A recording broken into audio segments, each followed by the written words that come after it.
Hi ಎಲ್ರಿಗೂ ನಮಸ್ಕಾರ. SC healthy cook ಚಾನಲ್ಗೆ ಎಲ್ಲರೂ ಕೂಡ ಅದರ ಸ್ವಾಗತ. ಇವತ್ತಿನ ರೆಸಿಪಿ ಬಂದು ಕೊಡ್ಡಾಯಿ ಅಥವಾ ಕಲ್ಲೂರು ಮೀನಿನ ಫ್ರೈ ರೆಸಿಪಿ, ಅದು ಕೂಡ ಮನೆಯ ಮಸಾಲೆಯೊಂದಿಗೆ. ತುಂಬ ಒಳ್ಳೆಯ ಮೀನು, ಫ್ರೆಶ್ ಮೀನು, ಊರ ಕಡೆಯ ಒಂದು ಬಹಳ ಫ್ರೆಶ್ ಆಗಿರೋ ಮೀನಲ್ಲಿ ಇವತ್ತು ನಾನು ಕೊಡ್ಡಾಯಿ ಫ್ರೈ ಮಾಡಿದ್ದೇನೆ. ಅದನ್ನು ಯಾವ ಮಸಾಲೆ ಎಷ್ಟು ಹಾಕಿದ್ದೇನೆ ಅಂತ ನಿಮಗೆ ಹೇಳ್ತೇನೆ. ಬನ್ನಿ ಹಾಗೆ ನಾವು ನೋಡಿಕೊಂಡು ಬರುವ. ಇದು ನಮ್ಮ ತಾಯಿ ಮನೆ ಹತ್ರ ಇರುವ ಮೀನು ಮಾರ್ಕೆಟ್. ನಮ್ಮ ಮನೆಯಿಂದ ಒಂದು 3 ಕಿಲೋಮೀಟ್ರ್ ಇದೆ. ಇವತ್ತು ನಾನು ಕೊಡ್ಡಾಯಿ ಮೀನು ತಗೊಂಡಿದ್ದೆ. ನೋಡಿ, ತುಂಬ ಚೆನ್ನಾಗಿ ಫ್ರೆಶ್ ಇತ್ತು. ಇದು ಇಲ್ಲೇ ಸಮುದ್ರದಿಂದ, ನಮ್ಮ ಊರ ಕಡೆ ಸಮುದ್ರದಿಂದ ಹಿಡ್ಕೊಂಡು ಬರುವಂಥ ಮೀನು. ಅದಕ್ಕೆ ಒಂದು ಮೀನು ತಗೊಂಡು ನಾನು ಫ್ರೈ ಮತ್ತು ಸಾರಿಗೆ ಅವ್ರ ಹತ್ರನೇ ಕಟ್ ಮಾಡಿಸಿದೆ. ಮನೆಗೆ ತಂದರೆ ಕಷ್ಟ ಆಗುತ್ತೆ ಅಂತ. ಮಿಕ್ಕಿದ್ದು ನೀವೇ ನೋಡಿ ಇವಾಗ ಹೇಗೆ ಕಟ್ ಮಾಡ್ತಾಯಿದ್ದಾರೆ ಏನು ಅಂತ.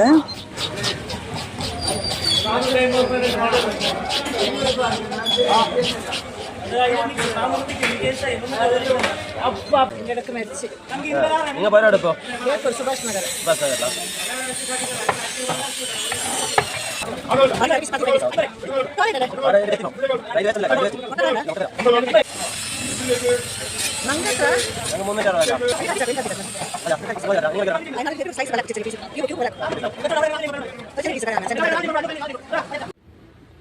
ಇದು ನಮ್ಮೂರಿನ ಒರ್ಜಿನಲ್ ಕಲ್ಲೂರು ಮೀನು.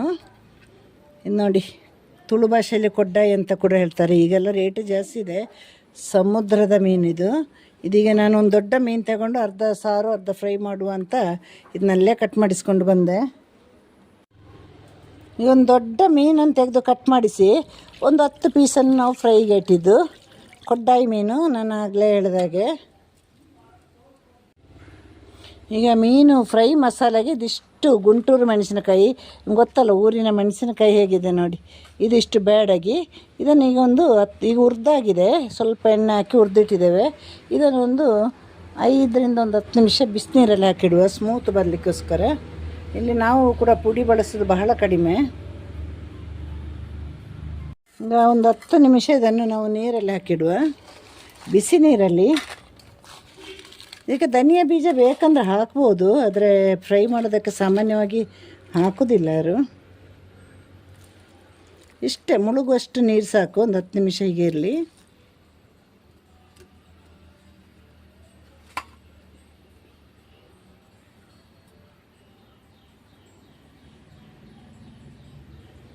ಫ್ರೈ ಪೀಸಿಗೆ ನಾವು ಮಸಾಲೆಗೆ ರೆಡಿ ಮಾಡುವ.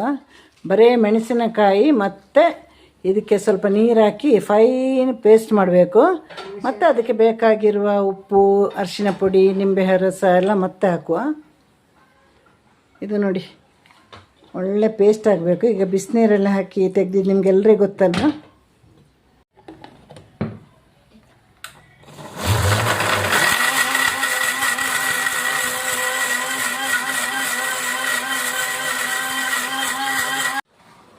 ಈಗ ಮೀನಿನ ಮಸಾಲೆಗೆ ರುಬ್ಬಿದ್ದಾಯಿತು ನೋಡಿ, ಫ್ರೈ ಮಸಾಲೆಗೆ.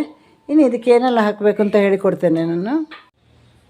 ಈಗ ಮಸಾಲೆ ರುಬ್ಬಿದ್ದಾಯ್ತಲ್ವ, ಈಗ ಚಿಕ್ಕ ಸ್ಪೂನಲ್ಲಿ 1.5 ಸ್ಪೂನಷ್ಟು ಅರಿಶಿನ ಪುಡಿ ಹಾಕುವ. ಇದ್ಯಾವುದು ಕೂಡ ನಾವು ಹಾಕಿಲ್ಲ, ಬರೀ ನಾವು ಕಡ್ದಿದ್ದು ಮಾತ್ರ ಮೆಣಸಿನಕಾಯಿನ. ಹಾಗೆ ನಾವು ಉಪ್ಪನ್ನು ಕೂಡ ಸೇರಿಸುವ, 1 ಸ್ಪೂನಷ್ಟು ಉಪ್ಪನ್ನು ಸೇರಿಸುವ.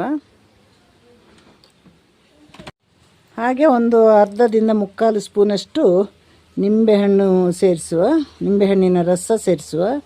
ಇಲ್ಲಾಂದರೆ ನಿಂಬೆಹಣ್ಣಿನ ರಸ ಇಲ್ಲ ಅಂತಂದರೆ ವಿನೆಗರ್, ಹುಣಸೆ ಹಣ್ಣೆಲ್ಲ ಹಾಕಬೇಡಿ, ಕಪ್ಪು ಕಪ್ಪಾಗುತ್ತೆ. ನಾನು ಹಿಂದೆ ಕೂಡ ವೀಡಿಯೋದಲ್ಲಿ ನಿಮಗೆ ಹೇಳಿದ್ದೇನೆ, ಹುಣಸೆ ಹಣ್ಣೆಲ್ಲ ಮೀನಿಗೆ ಹಾಕಬಾರ್ದು. ಈ ಥರ ನೋಡಿ, ಬೀಜ ಎಲ್ಲ ಇದ್ದರೆ ತೆಗೀರಿ.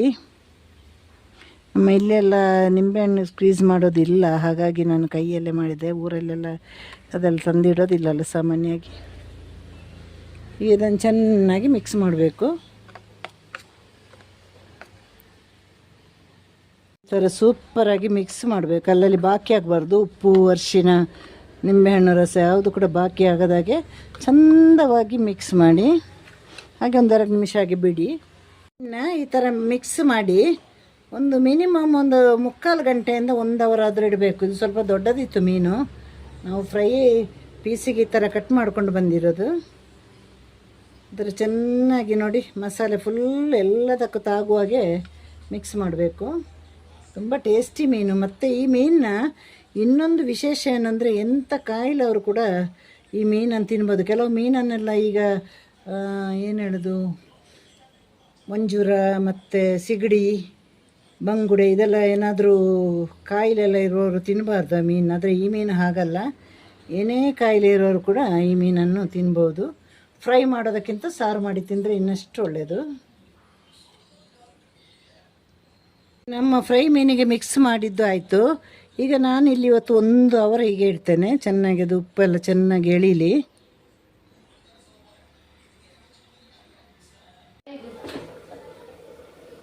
ಬಾಣಲಿ ಬಿಸಿ ಆದ ತಕ್ಷಣ ಎಣ್ಣೆ ಹಾಕಿ, ಎಣ್ಣೆಯನ್ನು ಕೂಡ ಚೆನ್ನಾಗಿ ಬಿಸಿ ಮಾಡಿ ಕೊಬ್ಬರಿ ಎಣ್ಣೆ ತಗೊಂಡಿದ್ದೇನೆ ಇಲ್ಲಿ ನಾನು.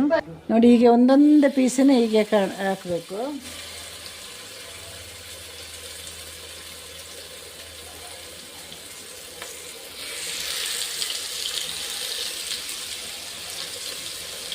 ಒಂದಕ್ಕೊಂದು ಈ ಥರ ಟಚ್ ಮಾಡದೆ ಹಾಕಿದಾಗ ನಮಗೆ ತೆಗಿಲಿಕ್ಕೆ ಕೂಡ ಈಸಿ ಆಗುತ್ತೆ.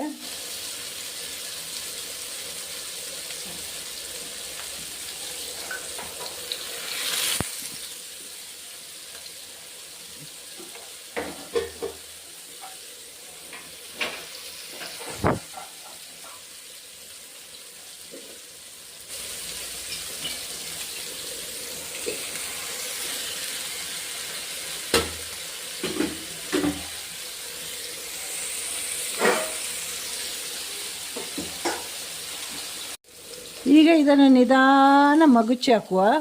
ನೋಡಿ ಎಷ್ಟು ಚೆಂದ ಬಂದಿದೆ ಅಲ್ವ. ನಮ್ಮ ಮಸಾಲೆ ಹೇಗಿದೆ ಹಾಗೆ ನಮಗೆ ಮೀನು ಈ ಥರ ಫ್ರೈ ಮಾಡಿದಾಗ ಇರುತ್ತೆ. ಮಸಾಲೆ ಸರಿಯಾಗಿ ಮಾಡಿಲ್ಲ ಅಂದರೆ ಮೀನು ತವಕ್ಕೆ ಅಂಟಿಕೊಳ್ಳುತ್ತೆ. ಪ್ರತಿಯೊಂದನ್ನು ಕೂಡ ಹೀಗೆ ಮಾಡಬೇಕು. ಇದು ಕೂಡ ಒಂದು 5 ನಿಮಿಷ ಫ್ರೈ ಆಗಬೇಕು.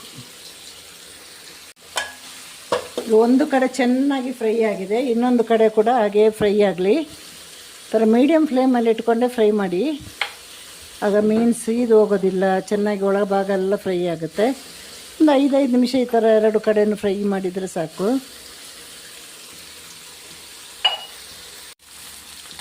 ಈಗ ನಮ್ಮ ಕೊಡ್ಡಾಯಿ ಮೀನು 2 ಕಡೆ ಕೂಡ ಫ್ರೈ ಆಗಿದೆ. ಹಾಗೆ ಇದನ್ನು ಈಗ ತೆಗೆಯುವ ಸಮಯ ಕೂಡ ಆಯಿತು. ಒಂದೊಂದನ್ನೇ ನಿಧಾನವಾಗಿ ತೆಗಿಬೇಕು.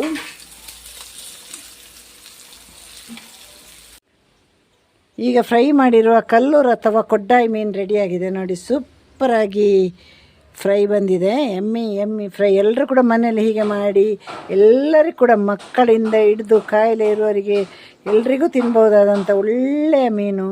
ಹಾಗೆ ಇದನ್ನು ಮಾಡಿ ತಿಂದು ನನಗೆ ಲೈಕ್ ಮಾಡಿ, ಕಮೆಂಟ್ ಮಾಡಿ, ಶೇರ್ ಮಾಡಿ, ಸಬ್ಸ್ಕ್ರೈಬ್ ಮಾಡಿ. ಮತ್ತಷ್ಟು ಒಳ್ಳೆಯ ವಿಡಿಯೋಂದಿಗೆ ಬರ್ತೀನಿ. ನಿಮ್ಮೆಲ್ಲರ ಪ್ರೀತಿ ಪ್ರೋತ್ಸಾಹ ಎಲ್ಲವೂ ಕೂಡ ಇರಲಿ. ಎಲ್ರಿಗೂ ಟಾಟಾ ಬಾಯ್, ಸಿ ಯು, ಟೇಕ್ ಕೇರ್.